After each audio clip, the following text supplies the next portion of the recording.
Hello and welcome to another episode of Legal Update. The topic of discussion is pension property is protected under Article 300A. Why in news? Recently, in the Serious Fraud Investigation Office versus Aditya Sharda case, the Chhattisgarh High Court has ruled that pension is a rightful benefit earned by an employee and is considered property under the protection of Article 300A of the Constitution of India. It cannot be withdrawn without following the due process of law. Background of the case. The case involved a writ petition challenging an order dated 15th Feb 2021 which allowed the recovery of Rs 9.23 lakhs from the pension of the original petitioner since deceased under Rule 9 of the Chhattisgarh Civil Services Pension Rules 1976. The original petitioner was appointed as Assistant Director in 1990, promoted to Deputy Director in 2000, but later demoted back to Assistant Director. He retired in 2018 after serving as Deputy Director. A notice for alleged misappropriation was issued during his service, and despite his denial, a show cause notice was issued post-retirement leading to the recovery order. The petitioner argued the order was arbitrary, while the respondents claimed recovery was authorized by the state government after receiving the petitioner's reply. Court observation. The single-judge bench of Justice Bibhu Datta Guru observed that pension cannot be deprived without the authority of law, as mandated by Article 300A of the Constitution, which protects property rights including pension. It emphasized that the state government's attempt to recover part of the pension without statutory provision and under administrative instructions cannot be upheld.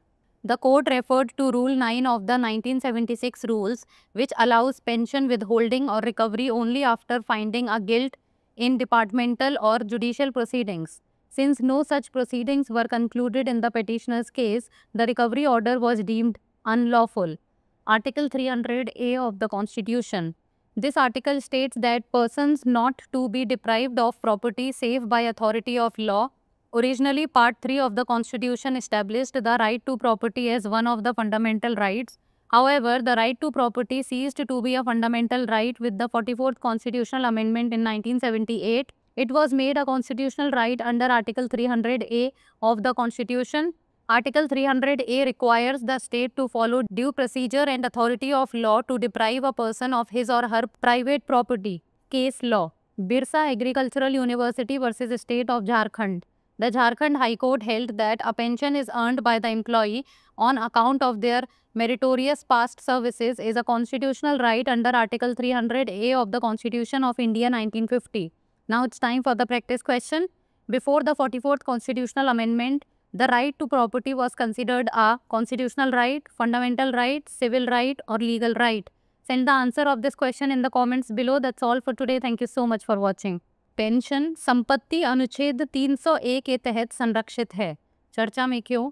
हाल ही में serious fraud investigation office बनाम आदित्य शारदा मामले में छत्तीसगढ़ उच्च न्यायालय ने फैसला सुनाया है कि पेंशन कर्मचारी द्वारा अर्जित एक वैध लाभ है और इसे भारतीय संविधान के अनुच्छेद 300A के तहत संपत्ति माना जाता है। इसे कानून की उचित प्रक्रिया का पालन किए बिना वापस नहीं लिया जा सकता। मामले की पृष्ठभूमि।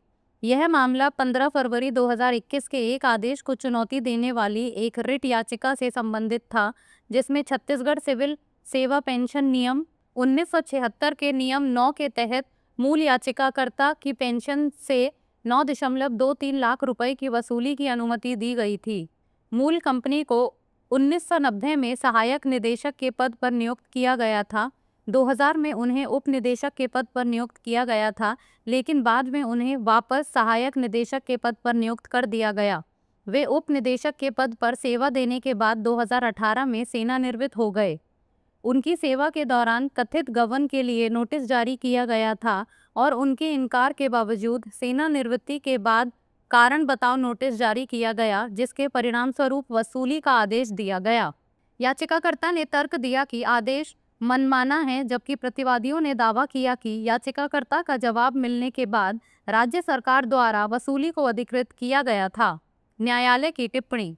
न्यायमूर्ति विभु दत्त गुरु की एकल पीठ ने कहा कि कानून के अधिकार के बिना पेंशन से वंचित नहीं किया जा सकता, जैसा कि संविधान के अनुच्छेद 300A में अनिवार्य है, जो पेंशन सहित संपत्ति के अधिकारों की रक्षा करता है। इसने इस बात पर जोर दिया कि वैधानिक प्रावधान के बिना और प्रशासनिक निर्देशों के तहत पेंशन का हिस्सा वसूलने के राज्य सरकार के प्रयास को बरकरार नहीं रखा जा सकता। न्यायालय ने 1976 के नियम 9 का हवाला दिया, जिसके अनुसार विभागीय या न्यायिक कार्यवाही में दोषी पाए जाने के बाद ही पेंशन रोकी जा सकती है या वसूली की जा सकती है। चूंकि याचिकाकर्ता के मामले में ऐसी कोई कार्यवाही पूरी नहीं हुई थी, इसलिए वसूली आदेश को गैरकानूनी माना गया। संविधान का अनुच्छेद 300A। इस अनुच्छेद में कहा गया है कि किसी व्यक्ति को कानून के प्राधिकार के बिना उसकी संपत्ति से वंचित नहीं किया जाएगा। मूलतः संविधान के भाग 3 में संपत्ति के अधिकार को मौलिक अधिकारों में से एक के रूप में स्थापित किया गया था। हालांकि 1978 के 44वें संविधान संशोधन के साथ संपत्ति का अधिकार मौलिक अधिकार नहीं रहा। इसे संविधान के अनुच्छेद 300A के तहत संवैधानिक अधिकार बनाया गया। अनुच्छेद 300A के अनुसार राज्य को किसी व्यक्ति को उसकी निजी संपत्ति से वंचित करने के लिए उचित प्रक्रिया और कानूनी प्राधिकार का पालन करना होगा। संबंधित केस बिरसा कृषि विश्वविद्यालय बनाम झारखंड राज्य। झारखंड उच्च न्यायालय ने माना कि कर्मचारी द्वारा अपनी उत्कृष्ट पिछली सेवाओं के आधार पर पेंशन अर्जित करना भारतीय संविधान 1950 के अनुच्छेद 300A के तहत एक संवैधानिक अधिकार है।